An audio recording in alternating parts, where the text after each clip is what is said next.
I just wanted to give a little heads up before you continue.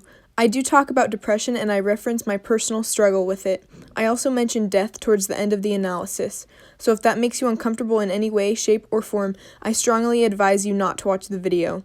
I also want you to know that if you are struggling with anything, whether that be depression, anxiety, or something else, you are not alone. I will have some helpful resources linked below. I care about you and your well-being. With that in mind, let's get into the video. Hymn for a Scarecrow is Tally Hall's 7th song featured on their 2nd studio album titled Good and Evil. I read on Hidden in the Sand, and not the song, the website, I'll link it below if you're interested, that the inspiration for this song was, oddly enough, a Zelda game and The Wizard of Oz. Which makes sense since The Wizard of Oz has a scarecrow as one of the protagonists. But of course, we as the audience can interpret this differently from what the original and intentional meaning was. For me personally, I believe that Hymn for a Scarecrow is about depression. On the surface, this may seem unlikely as the song is about a scarecrow. However, I believe the scarecrow is a metaphor. Now, I understand that everyone's struggle with depression is different, but from my own experiences, I figured I'd give it a shot at trying to relate this song with what I believe is its hidden meaning. One more thing, if you haven't listened to this song before, I strongly suggest you do, as it is a beautiful piece, and I want to have you form your own ideas and opinions about the song too. Without further ado, let's dive into analyzing one of my favorite Tally Hall songs. The song begins off with, "You hang around for a living, somewhere between all the land and the sky, being by never forgiving. Nobody knows you and neither do I." Let's take that long verse and chop it into each line. You hang around for a living. Well, of course, the scarecrow can't do anything but hang around, that's its job. But instead of thinking of a scarecrow, let's take that out of context. The phrase, hang around, according to the Google definition means, and I quote, spend time aimlessly, wait around. And what does aimless mean? Without purpose or direction. Now, the other definition of hang around is to be with someone else, but that doesn't change my interpretation of it. For me personally, when I was depressed, it didn't matter if I was hanging around others or was alone. It was the phrase exactly. I was just more or less hanging around. The next line is somewhere between all the land and the sky. This line is a little confusing as it can simultaneously mean many things just like any line. In regards to my own interpretation though, I think it can be equated to the likes of not being grounded. Grounded and down to earth are more or less the same interchangeable definition, meaning well-balanced, sensible, or with no illusions, practical and realistic. So essentially, when someone is not grounded, it's being irrational in a way. You basically have your head in the clouds or the gutter. Now this isn't a bad thing, it's more of a neutral statement, at least to me. You aren't grounded to earth, so you're metaphorically just floating, stuck somewhere in between the atmosphere. Yep, that's right. You aren't in the atmosphere, but nor are you above it either. You're stuck between it. Many people who struggle with depression feel stuck, like there is no way out.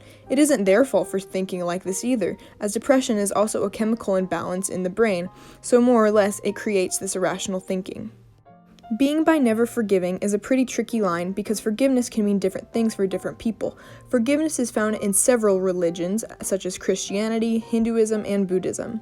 I would say, though, that forgiveness is a choice. You can forgive or you don't have to, and moving on and forgiving are two separate entities, but sometimes they can be associated together. You can move on, but not forgive. You could forgive or say you did and not move on. My point in bringing this up, though, is unlike forgiveness, depression is not a choice, especially since a lot of the time it stems from pretty traumatic events. Those who are depressed sometimes feel extremely guilty, even if they did nothing wrong. Thus, with this massive weight on their shoulders that can't be released, it is in a way like being stuck. You feel as if you can't move on and continue. It's a lot like not being able to forgive yourself for past misdeeds, regardless of if you actually did anything wrong. Now, like I stated before, you could move on just fine and not forgive yourself, but a lot of the time that isn't the case because it's not like forgiving someone else, it's you. And sometimes forgiving yourself is a lot harder than forgiving someone else. Nobody knows you, and neither do I. This one is pretty self-explanatory. Now, not all people who suffer from depression are introverts. I myself am not an introvert. I feel like this line can be taken two ways. It can be taken literally as in said person is a loner, an introvert, etc. However, this doesn't mean that they are depressed. Even as an extrovert, I can be alone and still be having a good time. But for those who are suffering from depression, they often shut out the world. Again, not everyone does this, but when I was battling with depression, I definitely was. The other interpretation of this is being fake, like no one knows the real you. You put up a mask or some kind of front for people. People, even if they aren't depressed, can do this and their reasons vary. Some people are afraid that if people know the real them, they won't like them or they'll abandon them. Birds may believe at a distance. You wear a grin and keep perfectly still, driven away with persistence. I wonder if they have wondered or will ever wonder. Ever wonder? The first part of this verse is, birds may believe at a distance. I believe this is a very clear metaphor for other people, so rephrased it would basically mean people believe at a distance. People believe the expression at a distance. They don't get too close, or rather said person does not let them get too close. I believe that a lot of people can be fooled by smiles, and my interpretation is further emphasized in the next line, you wear a grin and keep perfectly still, driven away with persistence. I understand you don't have to have depression to be really faking a smile, but this line is very important. It's basically saying yes, you do wear a grin, you may not even be moving, or perhaps it means mentally you aren't moving. That just adds more connections because like I stated earlier, and I know not all people who have depression are like this, but it's like your mind is stuck in a way, thus you keep perfectly still.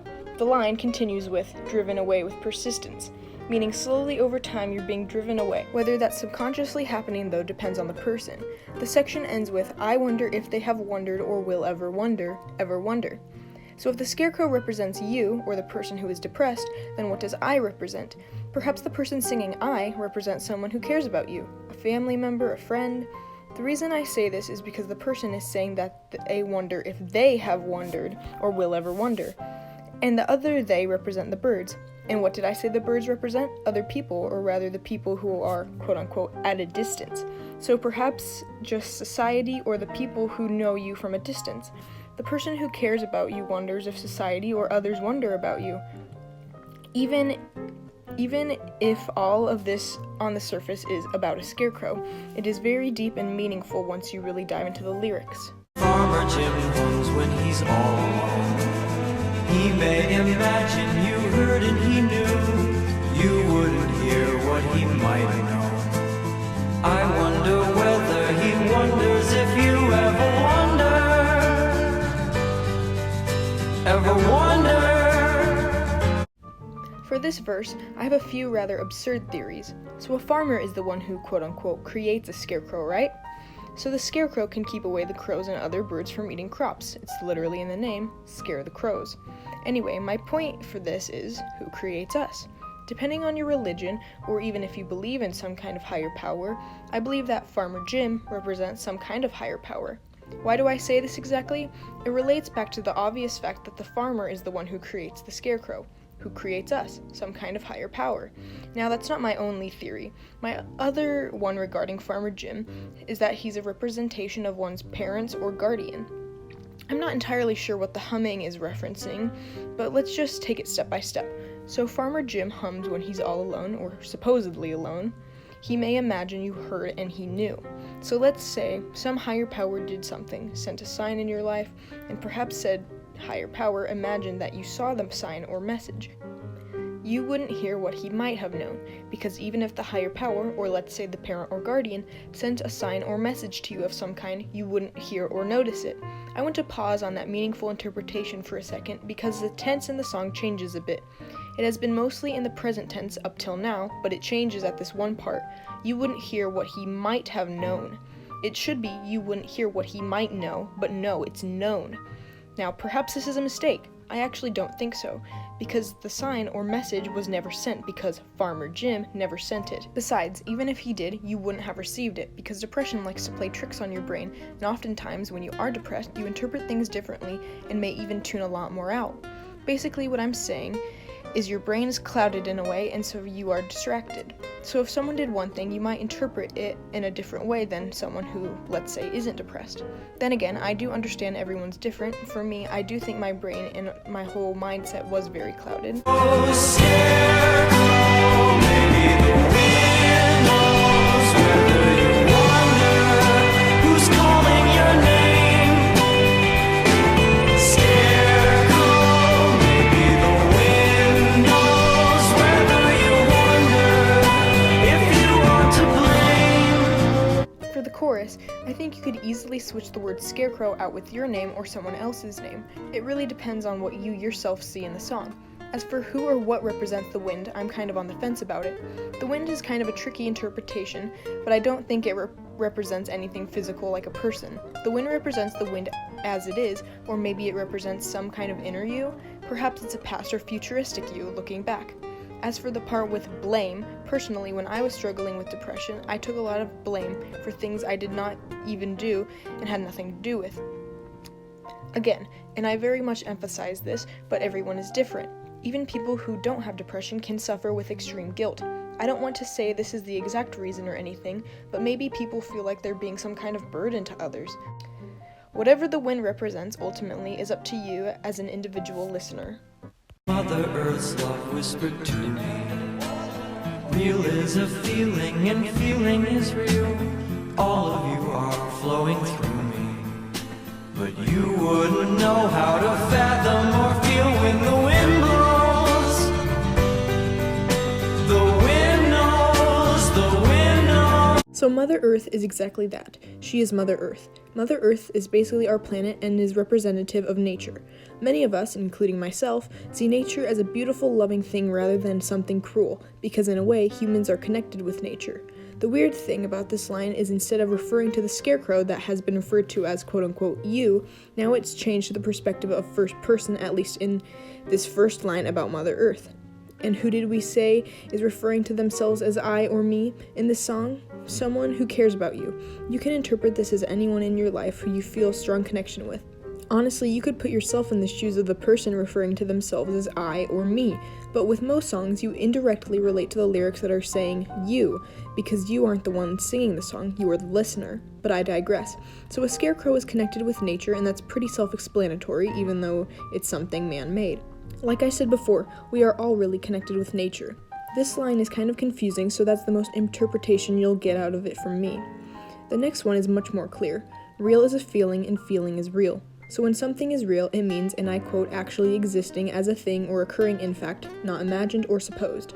So yes, when something is real, you can feel it. When you feel something, it is real, at least to you, whether that be emotions or something physical like taste, smell, and touch. So that line is relatively easy to interpretate.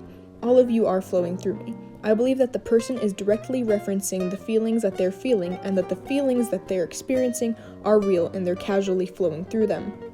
Now, if it was the person representing the scarecrow being referenced in this line, we would have a much different meaning, but the scarecrow isn't being referenced in this line. But it is in the next line. You wouldn't fathom or feel when the wind blows. So if our non-scarecrow counterpart can feel the emotions flowing through him, this must mean that our scarecrow cannot. Of course, scarecrows can't feel anything, but then again, the scarecrow represents something more, the character that is depressed. This is actually kind of hit hard right on the nose because a lot of people who are depressed, while they can still feel things, it doesn't often last too long when it's a positive emotion. Either that or their emotions are kind of numbed and dulled down. Again, not everyone is like this, but for me I was pretty apathetic to an extent. Then the chorus repeats itself, but after the chorus, instead of going into a whole new verse, it cuts into a third act. I call it a third act because the rhythm and overall feel of the song changes a bit.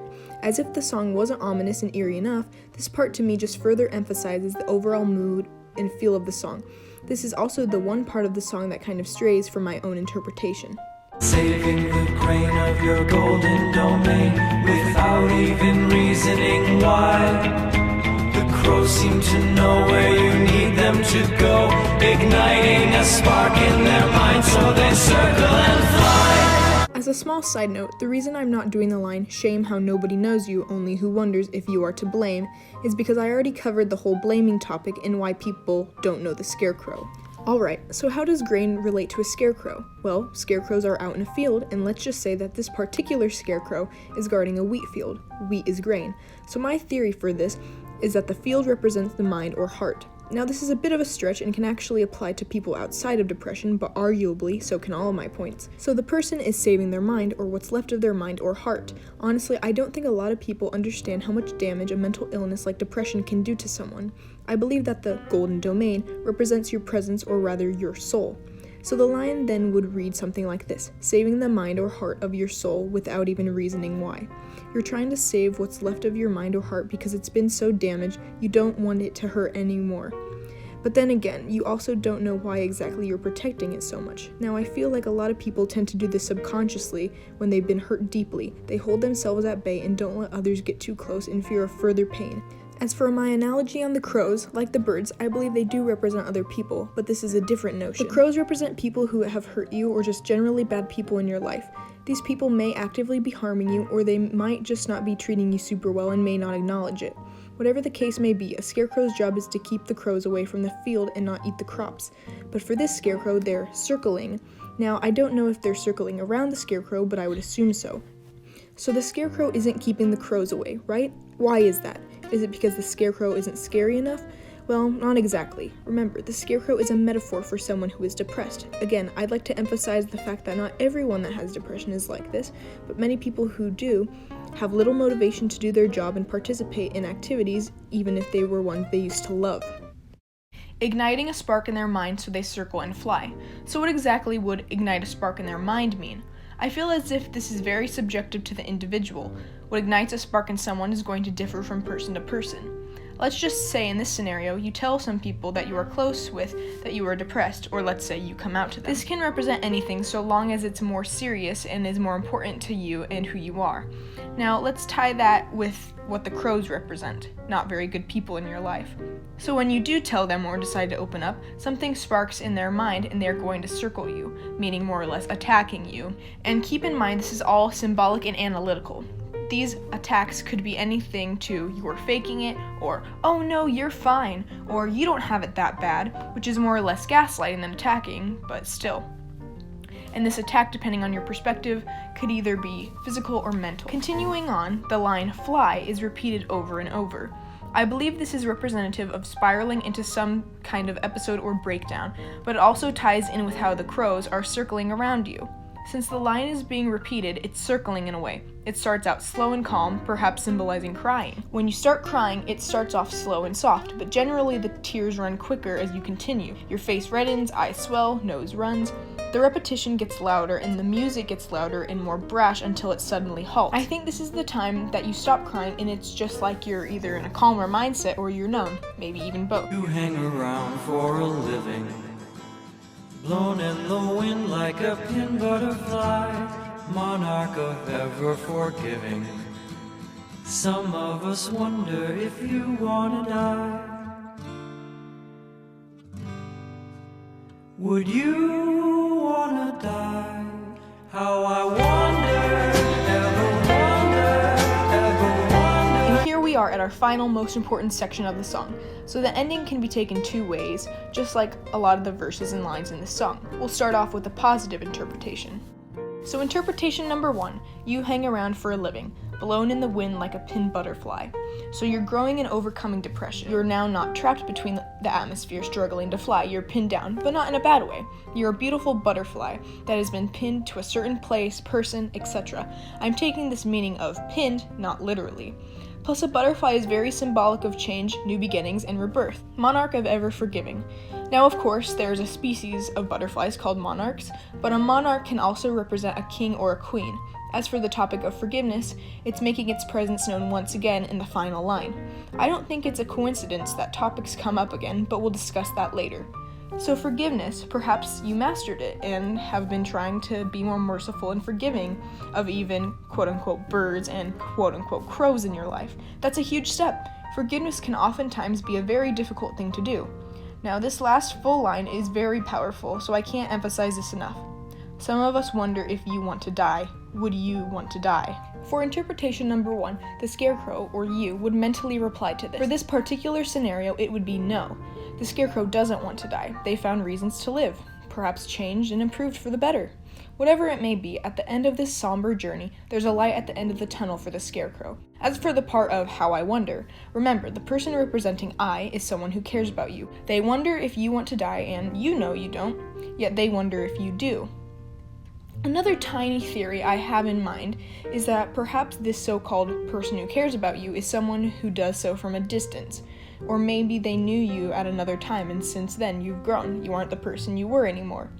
The song ends with the few lyrics of "the wind knows" and "ever wonder" just repeating over and over again. Also, a fun fact if you didn't know, Ross is actually the one who sings "the wind knows."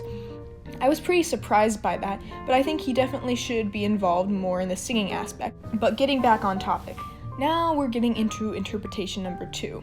I want to emphasize this one more time, and I will put a timestamp if you want to skip this part of the video. We will be talking about suicide and death. Alright, so, you hang around for a living. So you're still aimlessly wandering around in life, blown in the wind like a pinned butterfly.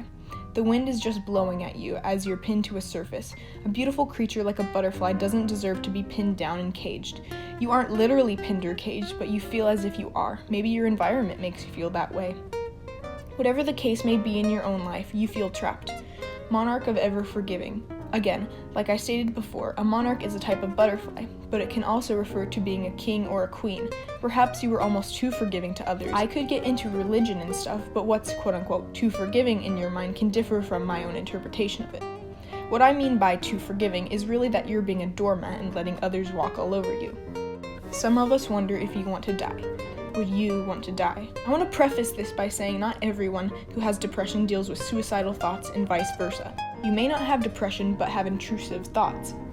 According to the National Institute of Mental Health, in 2016 they estimated that around 16.2 million adults experienced a major depressive episode. In the adult population alone, that represents 6.7%. Continuing on with this, and I quote, depression is most common in ages 18 to 25, 10.9%, and individuals belonging to 2 or more races, 10.5%, end quote. And this is just depression. If we want to go into specifics, according to the American Foundation for Suicide Prevention, or AFSP for short, in 2018, 48,344 Americans died of suicide. They continue on with, suicide is the 10th leading cause of death in the US, and sadly, in 2018 alone, there was an estimated 1.4 million suicide attempts. And yet, when surveyed, 93% of the American adult population stated that suicide is preventable. Now, I could go into statistics all day, so I'll finish off by saying this. I do agree, suicide is preventable. However, even today, I don't think schools and parents are being as open as they could be to talking about it along with mental health in general. I do agree, it has been a more open conversation, and that's great. But there's so much more we could be doing. You may think that you as an individual can't do anything to help, but that isn't the case. Even one person can have such an impact on someone. Letting someone know how much you care about them, listening to them, and offering support can mean so much to someone. I understand this won't magically fix all their problems, and while you can encourage them to seek professional help, it is ultimately up to the individual. We need to normalize therapy by having open conversations with our youth. Mental health is different than physical health, but they are equally just as important. I want to finish this part of the video by saying that as someone who struggled with depression from a fairly young age, this is what I took away from the song and felt it was saying. From the first time listening to it, I really connected it to my own life and experiences. Regardless of the hidden meanings, it is one of the most beautiful and artistic pieces I've heard in a while. I applaud Tally Hall for creating such a stunning song. I do believe, though, that this song deserves more recognition and appreciation in and out of the Tally Hall community. Artwork can spark so many conversations, and I don't know if that was Tally Hall's intention, but here we are. And that was my first analysis video regarding Tally Hall. I do plan on making one about Ruler of Everything in the future, but I'm not sure when. This video took quite a while to make, but I'm very pleased with how it turned out. I do plan on getting a microphone, although I'm not sure when exactly because I want to purchase a nice one. I hope you enjoyed the analysis. If you did and would like to see more Tally Hall related content, make sure to subscribe and drop a like and comment. I would greatly appreciate it and would love to hear your own thoughts and theories down below. If you want to follow me, I do have a Twitter and I am a member of the Tally Hall subreddit, which I will link below. Have an amazing day and make sure to take care of yourselves.